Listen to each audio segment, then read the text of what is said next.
세상에 떠도는 기묘한 괴담들. 첫 번째 이야기, 달동네에서 가족들과 함께 살면서 실제로 겪었던 실화괴담. 제가 살던 동네는 달동네라 언덕이 많았습니다. 근처에 중학교가 하나 있었고 꽤 큰 교회도 있었지만 산동네다 보니 교회가 그리 번창하진 않았습니다. 제가 중학교 2학년이 되기 전에 우리 동네를 재개발한다고 이사를 해야 했습니다. 저희 가족은 집을 구하기가 어려워서 재개발 3일 전에 이사를 했습니다. 결국 재개발 지역 근처로 이사를 하게 됐는데 우리가 이사 가기 전까지도 교회의 주인은 이사할 생각을 안 하더군요. 참고로 말씀드리면 교회는 저희 집 바로 뒷집이었습니다. 그리고 교회의 주인은 목사가 아닌 일반 주부였으며 재개발을 무지하게 반대하던 분이었습니다. 결국 계획대로 재개발은 됐는데 그 아주머니의 소식을 전혀 들을 수 없었습니다. 소문으로는 건물 파괴할 때 시체로 발견됐다는 등의 여러 소문이 나돌았습니다. 전 재개발 공사 지역과 불과 멀지 않은 곳으로 이사를 했고 재개발 지역과 중학교는 거의 붙어 있다고 봐도 다름이 없었습니다. 공사는 한창 진행 중이었고 세월이 흘러 제가 중학교 3학년이 되던 때였습니다. 3학년 때 교실에서 창밖을 보면 재개발 현장이 똑똑히 보였는데 제가 창 쪽을 좋아해서 창 쪽에 앉았습니다. 그러던 어느 날 수업의 무료함을 달래기 위해 공사 현장을 보게 되었습니다. 공사 1년째라 아직 건물 잔더미들이 많았습니다. 전 제가 살던 곳이 어떻게 변했나 궁금해서 찾기 시작했습니다. 그러다가 웬 한 여자가 공사판에 서 있는 게 보였습니다. 제가 잘못 본 거라 생각해서 잠시 눈을 다른 데로 돌렸다가 다시 그 여자가 있던 곳을 쳐다봤습니다. 놀랍게도 그 여자가 있던 곳이 제 옛집이 있던 곳이었습니다. 순간 무서운 생각이 들었지만 낮은데 설마 귀신일까라는 생각을 했습니다. 그리고 다시 그 여자를 봤을 때 그 여자는 사라지고 없었습니다. 착각이라 생각하고 시험 준비로 공사에 관심을 두지 못했고 시험이 끝났을 때에는 이미 공사는 아파트답게 철근 공사가 한창이었습니다. 그러나 이때에도 철근 위에 있던 여자를 보게 되었습니다. 그리고 집에 왔을 때 놀라운 소식을 듣게 되었습니다. 교회 주인인 아주머니는 교회에 대한 집착을 버리지 못해 건물 안에 남아있다가 포크레인의 날에 맞아서 사망했다는 소식을 듣게 되었습니다. 공사 측은 이미 돈을 지급했고 재개발 시작 전까지 비우라고 했으니 잘못은 없었을 것입니다. 그러나 시신을 그냥 쉬쉬하기 위해 공사 진행 전 그냥 묻어버린 것입니다. 그 뒤로 그 여자를 공사 현장에서 종종 보곤 했지만 친구들이나 다른 사람들한테는 말하지 못했습니다. 사실 무섭다기보다는 측은했습니다. 후에 알게 된 사실이지만 그 아주머니에게 있어서 교회는 자신의 생명보다 소중했던 것이었습니다. 그 아주머니에겐 아들 2명과 딸 1명이 있었는데 아들과 딸 모두 어렸을 적 불치병을 앓았었습니다. 그리고 아들 1명과 딸은 세상을 떠났지만 살아남은 아들 1명은 시한부 인생을 살게 된 것이었습니다. 아주머니는 병을 고치기 위해 수많은 돈을 투자했고 이 때문에 남편과도 이혼을 했습니다. 절망 속에서 살다가 신이라도 믿자는 심정으로 전 재산을 털어 이 교회를 세운 것이었습니다. 그리고 기적적으로 아들은 살아나게 되었고 어머니의 뜻에 따라 목사가 되었으며 신학 공부를 위해 해외로 떠났다는 것입니다. 그리고 아들에게 교회를 떠넘겨줄 시간만 기다렸던 것입니다. 시간이 지나서 아파트는 완공되었고 사건은 이때 터지기 시작했습니다. 재개발 주민을 위해 완공되는 아파트를 싸게 주민에게 넘겼습니다. 우리도 주민이었기에 좀 무리를 해서 좋은 평수의 아파트 주인이 되었고 비록 형편상 넘겼지만 말입니다. 문제는 이때부터였습니다. 우리가 판 아파트 동에 대해 귀신이 나온다는 소문이 돌기 시작했습니다. 그 문제의 동은 6동이며 17층까지 있었습니다. 매매를 했지만 전 주인의 권리로 분여회에 참여하게 되었고 조사를 하기 시작했습니다. 그때 저희 아버지는 출장 중이셔서 저랑 같이 조사를 하게 되었습니다. 7층 계단에서 사람도 없는데 웃는 소리, 걷는 소리가 난다고 하여 7층 주민의 도움으로 일주일간 조사를 하게 되었습니다. 엄마가 7층 주민과 생활한 지 3일째 되는 날 밤 11시 갑자기 엘리베이터가 멈추는 소리가 나더랍니다. 옆집 주민인가 해서 별 대수롭지 않게 여겼지만 이상하게 문 여는 소리가 안 들리더랍니다. 이상해서 나가보니 엘리베이터는 1층에 있고 7층엔 없다고 하더랍니다. 그리고 집으로 들어가려고 문을 돌리는데 잠겨 있더랍니다. 안에는 저희 엄마와 주인 가족들이 있었죠. 자동으로 잠겨지지도 않는데 잠기니 황당하죠. 문을 막 두들겼답니다. 그 순간 그 아줌마는 싸늘한 냉기를 느꼈더랍니다. 문득 계단 쪽을 쳐다보니 웬 여자가 창문 밖을 쳐다보며 흐느끼고 있더랍니다. 이때 저희 엄마는 이 아줌마가 안 들어온 걸 이상하게 여겨 문을 열었습니다. 나가보니 주인 아줌마가 새파랗게 질린 얼굴로 주저앉았습니다. 그리고 엄마도 보고 말았습니다. 엄마는 예전에 윗집에 살던 사람이기에 얼굴 또한 알고 있었습니다. 제 엄마와 아줌마는 비명도 못 지르고 털썩 앉았다가 그 귀신이 사라진 후에야 움직일 수 있었습니다. 그런데 무섭다기보다 아줌마나 엄마나 눈물이 날 정도로 불쌍하게 느껴졌답니다. 그리고 엘리베이터나 계단, 현관문 등 6동 아파트에서만 귀신이 자주 목격되었습니다. 결국 저도 봤는데요. 그 앞을 지나다가 우연히 1층 창문을 보니 허공을 향해 울고 있는 모습을 봤습니다. 가까이서 보는 건 처음이기에 무서워서 집으로 냅다 달렸죠. 6동에서만 목격이 되고 귀신을 본 사람 전부 다 무섭다기보다 측은한 마음이 든 거에 대해 이상해서 부녀의 측은 공사 관계자를 만나서 얘기하기 시작했죠. 처음에는 말 안 하다가 끝내 얘기한 것이 재개발 당일 날 사람 없을 줄 알고 알아보지도 않고 집을 철거하다 실수로 사람이 죽었는데 보상 비용이나 언론에 시끄러워질 것 같아서 지금 살고 있는 이 6동 아파트 밑에 묻었다고 실토하더군요. 결국 부녀의 측에서 장사 지내주고 사죄하라고 요구했죠. 처음엔 가만히 있다가 결국은 6동 아파트를 헐고 다시 지었습니다. 물론 장사도 지내주고요. 그 뒤로는 귀신은 나타나지 않았습니다. 끝까지 교회를 지키고 싶은 그 아줌마의 마음이 가슴을 쓰리게 만듭니다. 두 번째 이야기, 할머니와 숯장수. 제 어린 시절 겨울은 지금보다 훨씬 추웠던 것 같아요. 그땐 12월 중순, 하순이 되면 한강이 그해 처음으로 꽁꽁 얼었다는 얘기가 자주 나왔던 것 같습니다. 경상도 누가 따뜻하다고 했나요? 더럽게 춥습니다. 특히 산골은 칼바람도 싱싱 붑니다. 입학 전이나 초딩 시절 방학을 한 그런 날이면 저는 하루 종일 할머니네 안방에서 할머니 옆에서 뒹굴며 울곤 했습니다. 그땐 시골 산골 집들은 거의 장작을 뗐었거든요. 연탄은 돈도 들고 배달도 힘들고 기름 보일러는 어찌 생긴 건지 구경도 못 해봤습니다. 그런데 이렇게 구들장에 장작대던 예전 집이 다들 방바닥은 지글지글 끓어 정말 좋긴 한데 하나 치명적인 약점이 있었지요. 윗공기가 시베리아 벌판의 북풍 한설이었습니다. 우풍이 너무 셌습니다.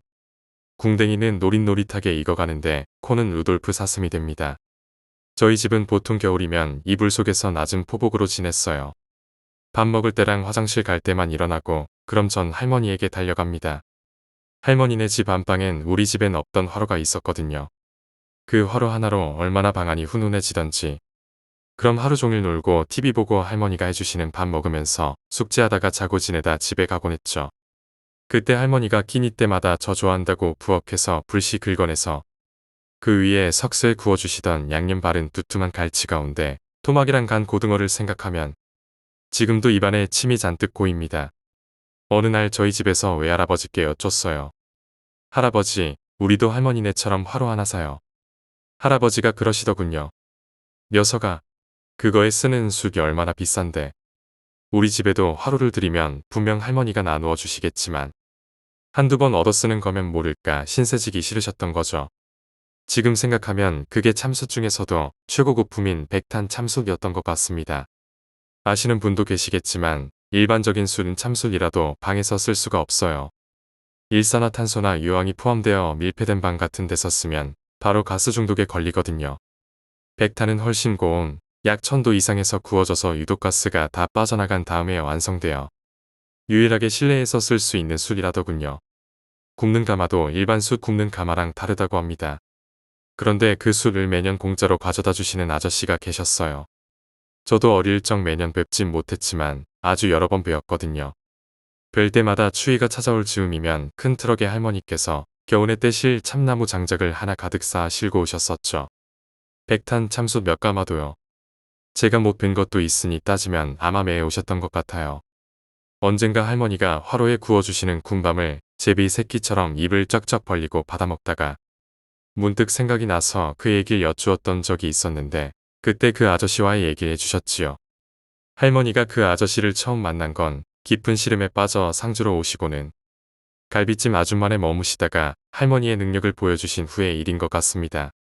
물론 그땐 할머니가 그런 얘기는 안 하셨어요. 나중에 갈비찜 아줌마에게 물어보니 그 아저씨랑 만난 게 그때쯤이래요.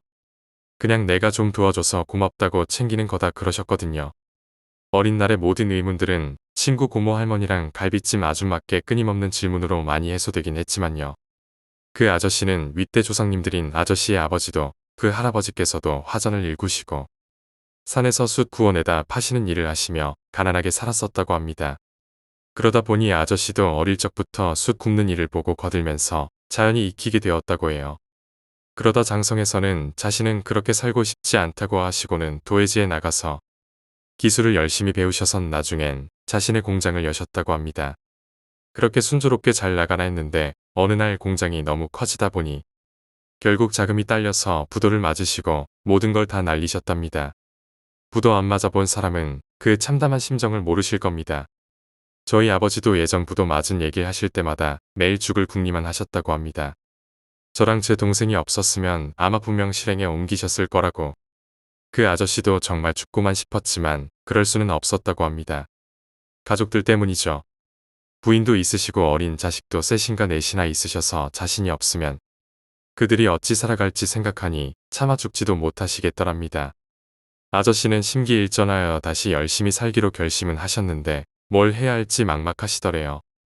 그래서 고민하시다 결국 내리신 결론이 자신이 잘할 수 있는 술을 굽자는 거였다고 합니다. 그건 나무만 많이 있는 깊은 산골, 땅이 척박한 곳도 상관이 없으셨으니까요. 결국 있는 돈 없는 돈 다 긁어 모으셔선 험한 악산 하나를 임대하여 숯가마를 짓고 술을 굽기 시작하셨답니다.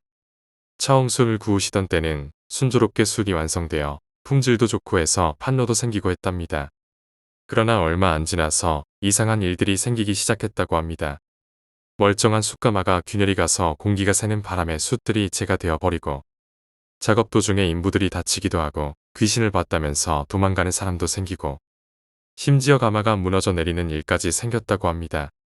이런저런 일들이 자꾸 생기자 사람들이 수군거리고 직접 아저씨에게 사람이 먼저 살아야 하니 여길 버리란 얘기까지 들으셨지만 아저씨는 그럴 수가 없으셨답니다.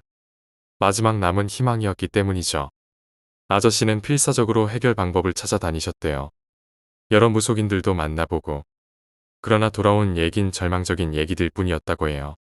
큰소리 뻥뻥 치고 자기만 믿으라고 비싼 돈을 받은 무당 며칠 구슬한다고 요란을 떨다가 도중에 사색이 되어선 뒤도 안 돌아보고 도망치고 제법 유명하다는 분들은 거길 보자마자 얼굴빛이 어두워지셔서는 그냥 빨리 여길 떠나라는 말만 하더래요. 아저씨는 그 지역에서 제법 명성이 높으신 분을 찾아가서는 아주 다리 잡고 매달리셨답니다. 온 가족의 목숨이 선생님 손에 달렸으니 제발 좀 살려달라고요. 그분이 그러시더래요.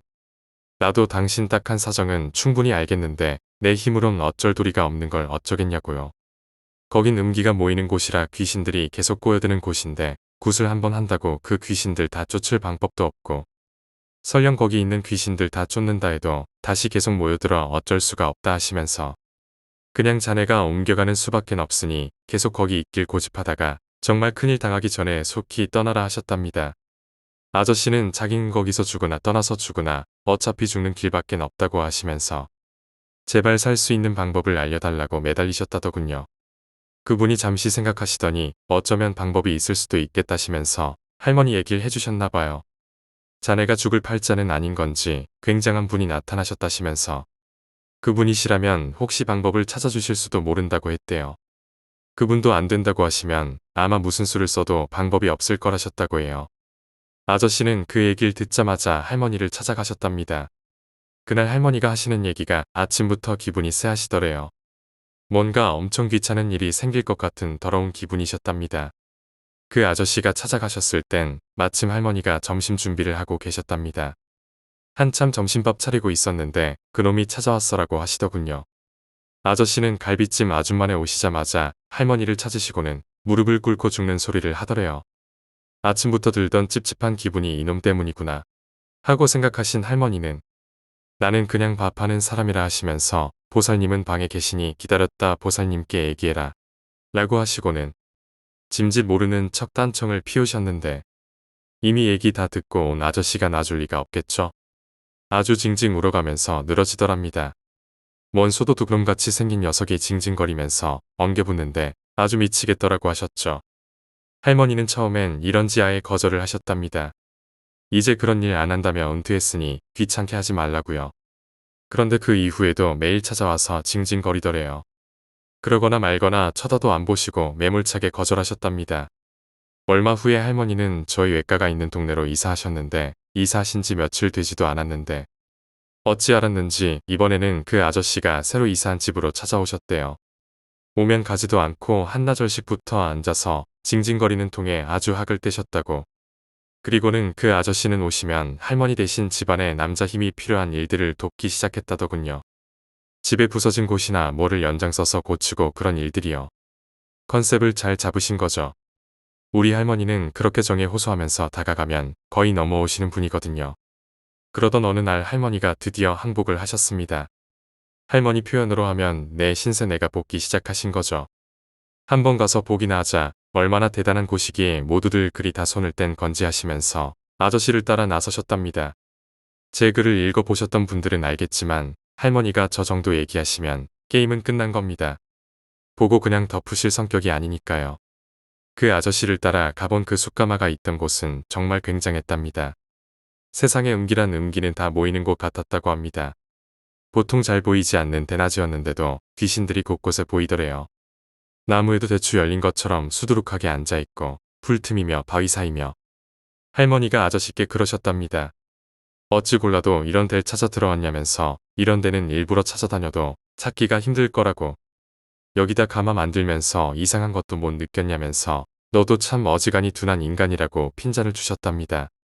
할머니가 내가 이쪽이라면서 그리 고생한 것도 처음이라 하셨죠. 대단한 귀신이 있어서가 아니라 그 수가 너무 많았다고 해요. 한 달에도 몇 번씩 거의 6개월을 다니셔서야 겨우 어느 정도 정리를 하셨답니다. 귀신은 일반적으로 힘이 없다고 해요. 그런데 아저씨네 가마터에 있던 귀신이 바로 떼 귀신이었다고 합니다. 그것도 수백이나 되는. 개미 한 마리는 뭔 짓을 해도 사마귀를 이기지 못하지만 개미 떼는 다르죠.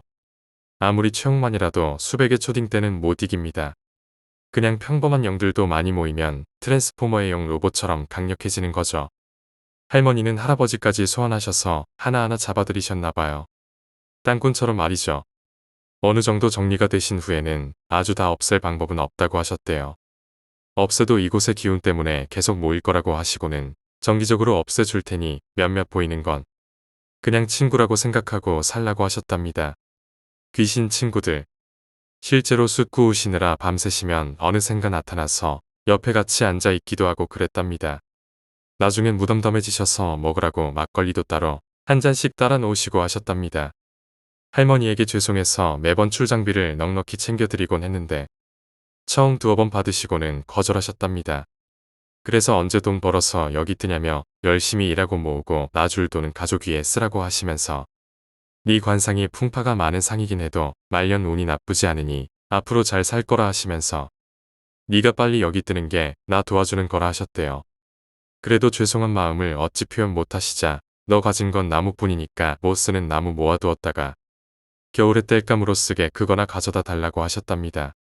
그래서 아저씨는 매년 나무를 해다가 나르신 거죠. 못 쓰는 나무가 아니라 참나무 장작을 정성껏 해서는 오와 열을 맞추어 할머니네 뒷간 처마 밑에 쌓아주셨고 자기가 정성껏 구운 숯도 함께 가져오신 거죠. 그 화로도 아저씨가 선물하신 거래요. 아저씨는 오셔서 바쁠 때는 그냥 가시기도 했지만 거의 하루 이틀 묵으시면서 할머니 집술이나 힘쓰는 일들을 해주시곤 하셨어요. 그렇게 묵으시면서 제게 해주신 얘기랑 할머니 얘기를 종합해서 올리는 겁니다. 할머니가 돌아가셨을 때도 누구보다 슬퍼하며 장례 기간 내내 머무시면서 온갖 굳은 일을 다 해주셨었는데 지금 살아계신다면 어디서 사시건 행복한 노년을 보내고 계시길 빕니다. 세 번째 이야기, 할머니와 고추밭의 귀신. 제가 어느 날 할머니께 여쭈었어요. 할머니, 어떤 귀신이 제일 기억에 남아요? 그때 할머니가 잠시 생각하시더니 예전에 내 고추밭 망쳐놨던 꼬마 계집의 귀신이 제일 기억에 남는다라며 해주셨던 얘기입니다. 할머니가 우리 외가가 살던 동네로 이사 오셔선 논도 좀 사시고 밭도 좀 사셔선 직접 농사를 지으셨답니다. 그때만 해도 나름 할머니가 좀 젊으셨을 때였죠. 나중에 제가 갔을 때쯤엔 너무 힘에 부치셔서 노는 남에게 도지를 주시고 밭만 당신께서 직접 가꾸셨었죠. 할머니가 밭에 심으셨던 작물이 여러 가지 있지만 제일 많이 농사짓던 작물이 고추였어요. 할머니는 고추가 없으면 밥을 못 드실 정도로 고추를 유난히 좋아하셨어요. 풋고추 된장에 푹 찍어 드시는 것도 좋아하셨지만 정말 좋아하시던 반찬은 된장에 삭힌 고추였어요.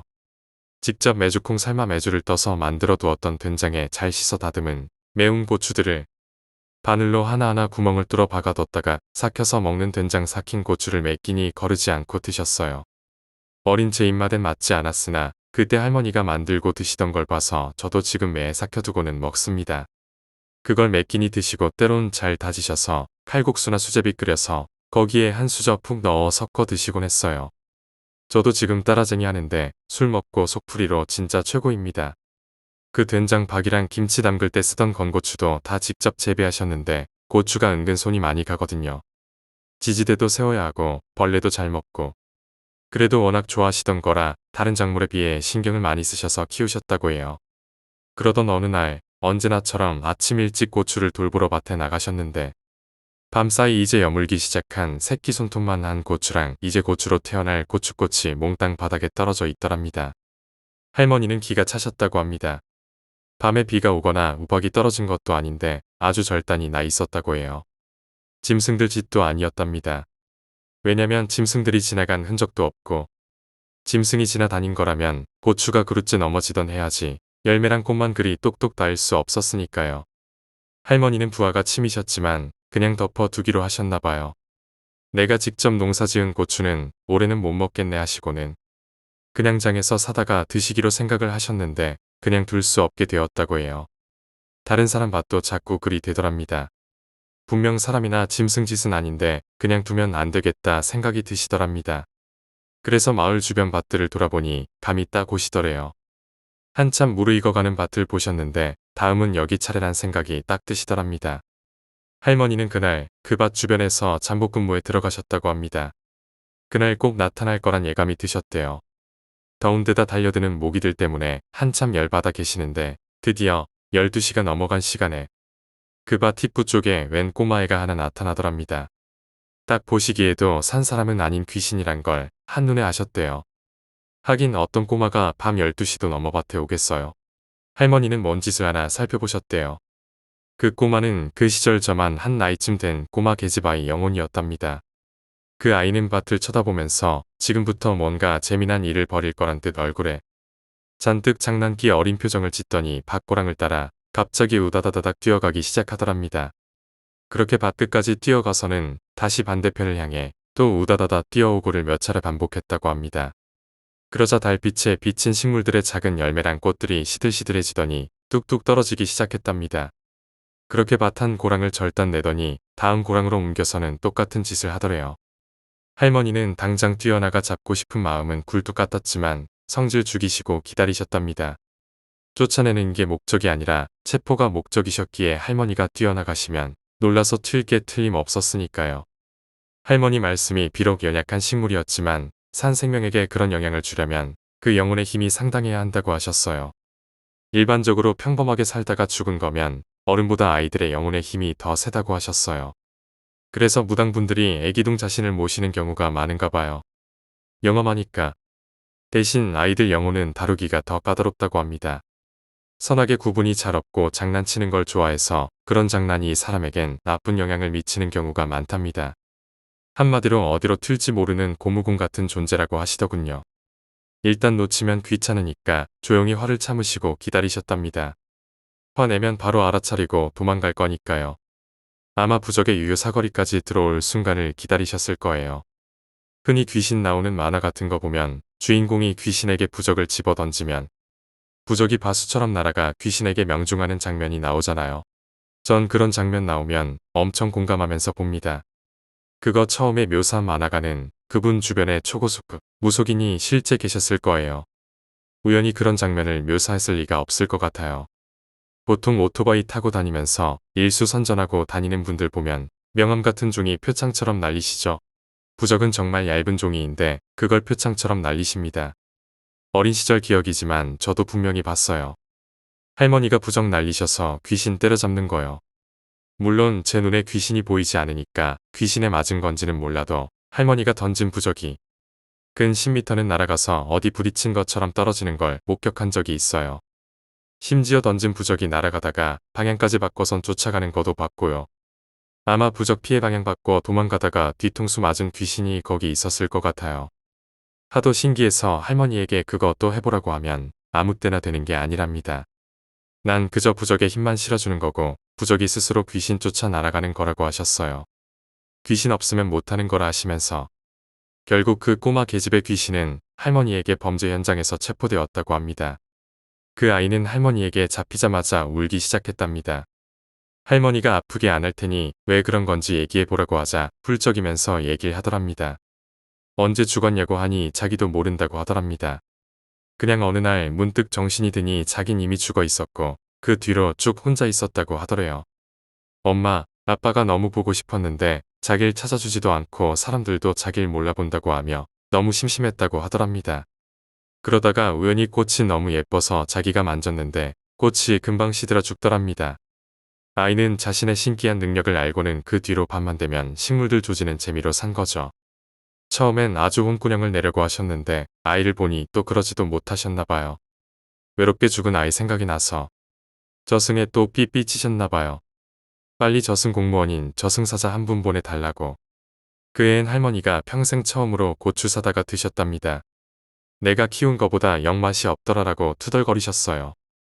다음 해엔 한 풀이로 평소보다 고추를 2배도 더 심으셨다고 합니다.